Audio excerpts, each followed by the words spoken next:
আরে ঘুমাতে যায়ও আল্লাহু আকবারের ধ্বনি শুনে, আবার ঘুম ভাঙেও আল্লাহু আকবারের ধ্বনি শুনে। কি আছে আল্লাহু আকবারের মধ্যে? এটাই তো আছে, আল্লাহ বড়, সবার চাইতে বড়। আরে তোর দিলের মধ্যে বসা, তোর আকীদার মধ্যে বসা, আল্লাহ বড়। আল্লাহ সমান কেউ হয় না, আল্লাহ সমতুল্য কেউ হয় না, আল্লাহর চাইতে বড় হওয়ার প্রশ্নই তো আসে না। তো যেই মুখ দিয়ে বলি, যেই দিল দিয়ে বিশ্বাস করি আল্লাহ বড়, ওই মুখ দিয়ে কিভাবে বলি আমেরিকা বড়, ইসরায়েল বড়, ইন্ডিয়া বড়, চায়না বড়, রাশিয়া বড়, দুনিয়া বড়, টাকা পয়সা বড়, খ্যাতখামারি বড়, রাজনীতি বড়, ধান্দা বড়, বাতিল বড়, তাগুত বড়, নফস বড়, শয়তান বড়, কিভাবে বলি?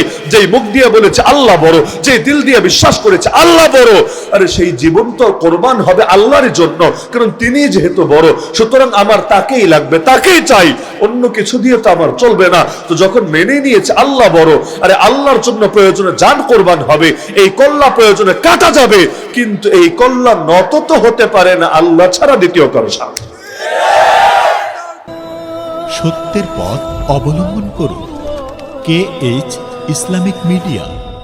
এক নম্বর বিষয় হলো, আমরা যারা কালেমা পড়েছি, কালেমা এটা শুধু এমন কোন একটা বাক্য না যে সিরেফ একটা বাক্য যার ছোটখাটো একটা অর্থ আছে, মনে চাইলে এতটুকু মানলো, মনে চাইলে মানলো না, বরং এই কালেমা এটা হলো পূর্ণাঙ্গ ইসলামের এমন একটা শিরোনাম, যেই শিরোনামের মধ্যে সব আছে যা কিছু ইসলামের মধ্যে আছে।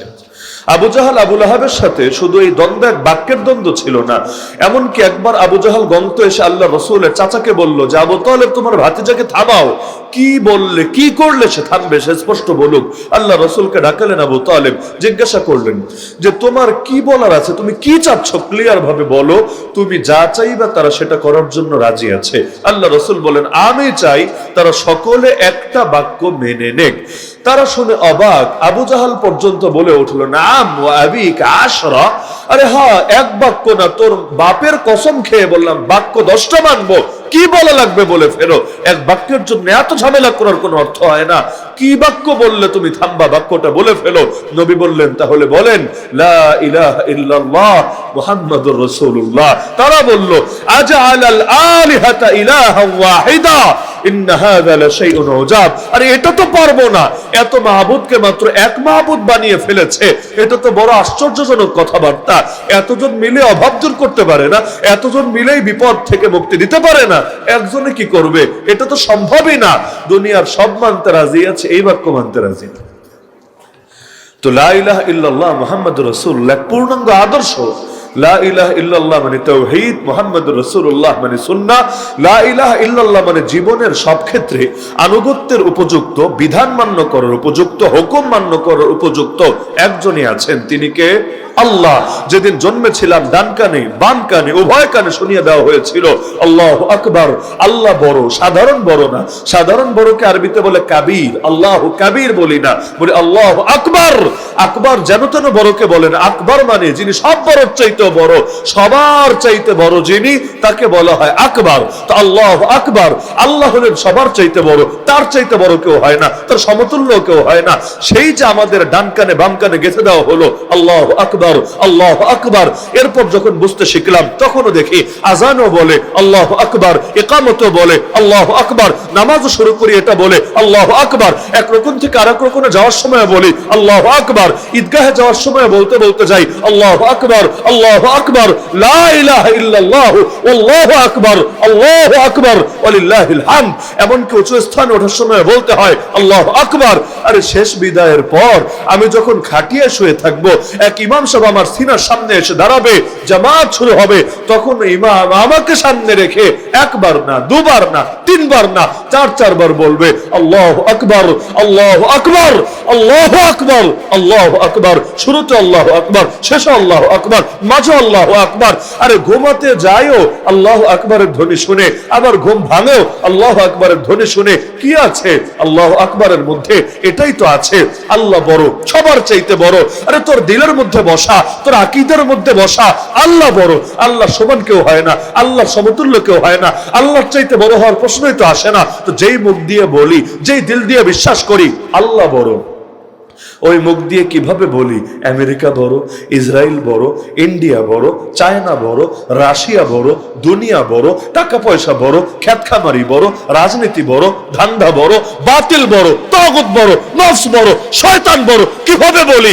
যেই মুখ দিয়ে বলেছে আল্লাহ বড়, যে দিল দিয়ে বিশ্বাস করেছে আল্লাহ বড়, আরে সেই জীবন তো কোরবান হবে আল্লাহর জন্য, কারণ তিনি যেহেতু বড়, সুতরাং আমার তাকেই লাগবে, তাকেই চাই, অন্য কিছু দিয়ে তো আমার চলবে না। তো যখন মেনে নিয়েছে আল্লাহ বড়, আরে আল্লাহর জন্য প্রয়োজনে জান কোরবান হবে, এই কল্লা প্রয়োজনে কাটা যাবে, কিন্তু এই কল্লা নত তো হতে পারে না আল্লাহ ছাড়া দ্বিতীয় কারো সাথে।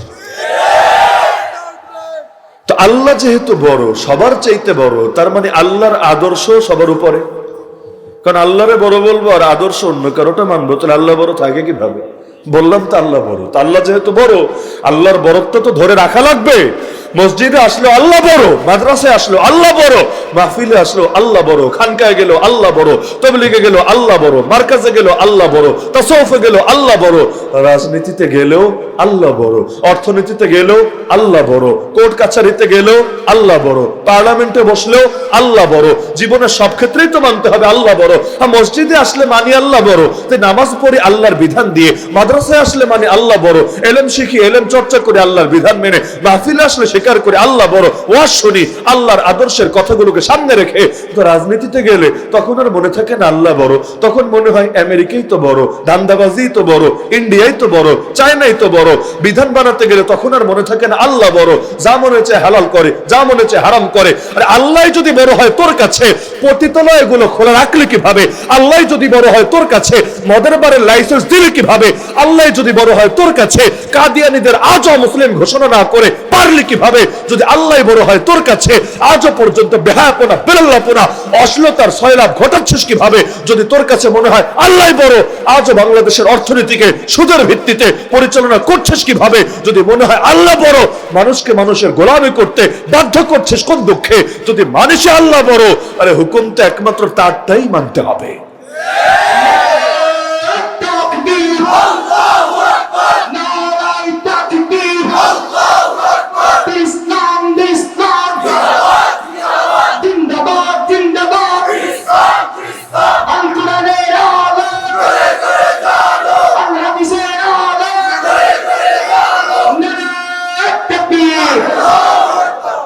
আল্লাহর বরত্ব যদি কেউ ধরে রাখতে না পারে, তাহলে লা ইলাহা ইল্লাল্লাহ ঠিক থাকবে কিভাবে?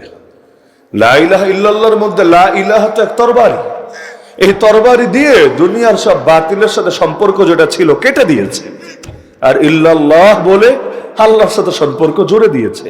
লা ইলাহা নফি না করছে, ইল্লাল্লাহ ইসবাত সাব্যস্ত করছে। কি না করলো আর কি হা করলো? তাগুতকে না করলো, আল্লাহরে হা করলো। তাগুত কি আবার? তাগুত কি জিনিস? তাগুত আবার কোন হালুয়া? তাগুত কোন মূর্তির নাম না। তাগুত মানে হলো সীমালঙ্ঘনকারী। তো সীমালঙ্ঘনকারী তো বহু আছে।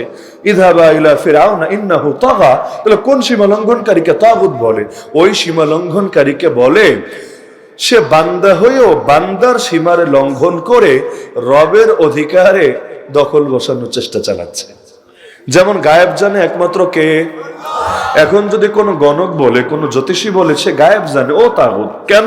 কারণ ইলমুল গায়েব আল্লাহর সিফত, ও তো নিজের জন্য আল্লাহর অধিকার, আল্লাহর গুণ, আল্লাহর সিফত সাব্যস্ত করে বসেছে। তো বান্দা হিসেবে বান্দার সীমা ঠিক রাখতে পারে নাই, ও বান্দার সীমাকে লঙ্ঘন করে আল্লাহর গুণ ধরে টান দিয়েছে। একইভাবে বিধান দেওয়ার যোগ্যতা কার? হালাল হারাম করার অথরিটি কার? তাহলে তোমরা যে লিখে দিলা সকল ক্ষমতার মালিকই নাকি জনগণ। জনগণ যা চায় লিগ্যাল বানাবে, যা চায় ইলিগ্যাল বানাবে, যা চায় বৈধ বানাবে, যা চায় অবৈধ বানাবে। যেমন জনগণ মনে চাইলে বিড়ি সিগারেট, গান বাজনা, নর্তকী, নাচ গান সব বৈধ করে দিবে, আর জিহাদের কথা বলা, কোরআনের কথা বলা, হক কথা বলাকে অবৈধ করে দিবে। যাত্রাপালা করলে এটাকে তারা সুন্দরভাবে নিরাপত্তার ব্যবস্থা করবে, আর কোরআনের কথা বললে আলেমদেরকে ধরে ধরে জেলে ভরে রাখবে। ক্ষমতার মালিক হয়ে গেল জনগণ, তাহলে আল্লাহ কি? ক্ষমতার মালিক যদি জনগণ হয়, আল্লাহ কি? সৃষ্টি করবেন একজন, বিধান দিবে আরেকজন। এটা তো ফাইজলামি রে ভাই। আমার বাড়িতে আমার কথা চলবে, তুই কে রে? এখানে নাক গলাতে আসলি, তোর কথা তুই তোর বাড়িতে গিয়ে প্রয়োগ কর। বাড়ি আমার, কথাও চলবে আমার। তাহলে এই জমিন, এই তামাম মাখলুকাত কার সৃষ্টি? তাহলে সৃষ্টি করলেন একজন, বিধান দিবে আর একজন, এটা কেমন কথা? আলা লাহুল খালক ওয়াল আমর, সৃষ্টিও তার, বিধানও তার। ইয়া মাশারাল জিন্নি ওয়াল ইনস, হে জিন জাতি আর মানব জাতি শোন, ইন ইসতাতাতুম আন তানফুযু মিন আখতারিস সামাওয়াতি ওয়াল আরদি ফানফুযু, যদি আসমান আর জমিনের বর্ডার ক্রস করতে পারিস কর, যার বাইরে, এর বাইরে গিয়ে তুই কি করবি কর না, বাইরে গিয়ে কর, আল্লাহর এরিয়ায় থেকে। আল্লাহর বিরুদ্ধে করার অধিকার কে দিয়েছে? তো যাবে না, কই যাবে? লা তানফুযুনা ইল্লা বিসুলতান ফাবিআইয়ি আলাই রাব্বিকুমা তুকাযযিবান, যেতে যখন পারবি না, রবের নিয়ামত অস্বীকার করিস কিভাবে? একবার বিবেকে বাঁধে না? মানুষ হয়ে মানুষের গোলামি করা লজ্জা, আর মানুষ হয়ে রবের গোলামি করা গর্বের। যেমন আর একজনের চাকরি করেন, এটা নিজের কাছে কেমন কেমন লাগতে পারে, পয়সার জন্য আমি তার কামলা খাটি, কিন্তু নিজের মায়ের খেদমত করা এতে কোনো লজ্জার কিছু নেই, গর্বের বিষয়। আমি আমার মায়ের সেবা করি, গর্বের বিষয়। আরে কিসের পয়সা? দুনিয়ার সবকিছু পয়সা দিয়ে হয় না। আরে আমার মায়ের খেদমত করতে পারে, আমার জন্য এত গর্বের বিষয়। এর জন্য যদি হাজারবার আল্লাহ শুকরিয়া আদায় করে, তো শুকরিয়া শেষ হবে না। এই খেদমত করার তৌফিক দিয়েছে আল্লাহ, আরে খেদমতের তৌফিক দেয়নি, জান্নাত হাসিলের তৌফিক দিয়েছে। কারণ নবী বলে দিয়েছেন যে বাবা মা দুইজনের একজনকে যদি অন্তত বুড়ো অবস্থায় পায় আর তার খেদমত করে জান্নাত হাসিল করতে না পারে, ওর মতো হতভাগ্য, ওর মতো কপাল পরে কেউ আছে নাকি? ইন্নামা হুমা, আরে তারা উভয়ে তোমার জন্য জান্নাত অথবা তোমার জন্য জাহান্নাম। হয়তো তাদেরকে খুশি করে আল্লাহর খুশি হাসিল করবা, রিদার রাব্বি ফি রিদাল ওয়ালিদ ওয়া সাখাতুর রাব্বি ফি সাখাতিল ওয়ালিদ। তো দুনিয়ার মানুষের আবার গোলামি কিসের? আল্লাহ ইবতাআসানা লিনুখরিজা মান শাআ মিন ইবাদাতিল ইবাদ ইলা ইবাদাতি রাব্বিল ইবাদ। আল্লাহ পাঠিয়েছে মানুষকে মানুষের গোলামি থেকে মুক্ত করে এক আল্লাহর গোলাম বানানোর জন্য। ইউরোপার কি আদর্শ দিবে? মার্কিন মুল্লুকের কি আদর্শ দিবে? চায়নার আশার কি আদর্শ দিবে? পৃথিবীর কেউ যেহেতু আল্লাহর সমান হতে পারবে না, সব মানুষ মিলেও যেহেতু আল্লাহর সমান হতে পারবে না, সুতরাং মানুষের বানানো আদর্শ কখনই আল্লাহর আদর্শের চাইতে উত্তম হতে পারেই না।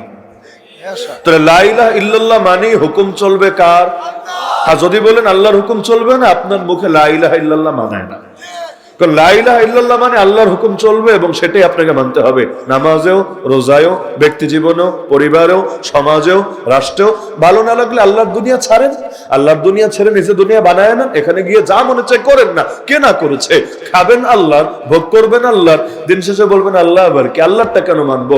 নাউযুবিল্লাহি মিন যালিক। তো লা ইলাহা ইল্লাল্লাহ মানে হুকুম কার? আর মুহাম্মদুর রাসূলুল্লাহ মানে তরিকা। আল্লাহ রাসূল সাল্লাল্লাহু আলাইহি সাল্লামের কোন তরিকা তিনি শেখান নাই? আরে যেই নবী কিভাবে স্ত্রীর সাথে মিলিত হবে এটা পর্যন্ত শিখিয়েছেন, কিভাবে মানুষ বাথরুম করবে এটা পর্যন্ত শিখিয়েছেন, কিভাবে দাঁত পরিষ্কার করবে, কিভাবে খাবে, কিভাবে ঘুমাবে, কিভাবে হাঁটবে, কিভাবে বসবে, কিভাবে বলবে, কিভাবে চলবে, কিভাবে মাথা চিরুনি করবে, কোন জিনিস বাকি রেখেছেন, কিভাবে কাপড় পরবে, কিভাবে মানুষের সাথে লেনদেন করবে, কিভাবে বিয়ে শাদী করবে, কিভাবে বাপ মায়ের সাথে আচরণ করবে, সব ভেঙে চুরে বলেছেন। ওই নবী বড় বড় বিষয়গুলো শিখাবেন না, আপনি কিভাবে ভাবলেন? সালমান ফারিসি রাদিয়াল্লাহু আনহু, বৃদ্ধ সাহাবী, তিরমিজিতে আছে এই হাদিস। এক মুশরিক এসে টিটকারি মেরে বলছে, কি রে, আল্লামাকুম নাবিয়ুকুম কুল্লা শাই হাত্তাল কিরাআহ, তোদের নবী দেখি তোদেরকে সব শিখাইয়া দিল, কেমনে বাথরুম করবে এটাও শিখাইয়া দিল।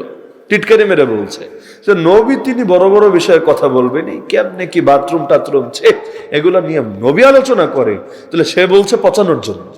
সালমান রাদিয়াল্লাহু আনহু কথাকে ঘুরায় দিলেন। তিনি বললেন, হারে, আল্লাহ আমাদের এমন একজন নবী দিয়েছেন কিছু বাদ রাখেন নাই।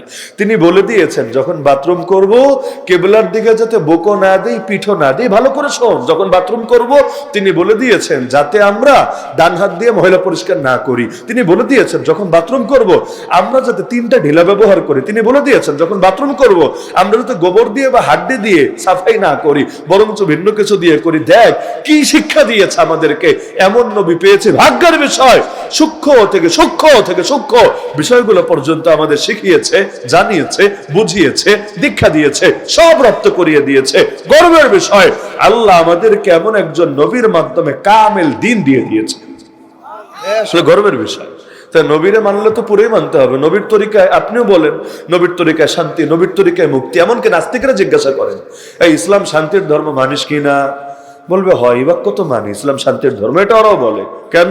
ওই জিহাদের বিরোধিতা করার জন্য বলে আর কি, কিন্তু এই বাক্যটা অন্তত ওরাও টানে, ইসলাম শান্তির ধর্ম। আচ্ছা, ইসলাম যদি শান্তির ধর্ম হয়, তার মানে যারা শান্তি চায় তারা ইসলাম চায়।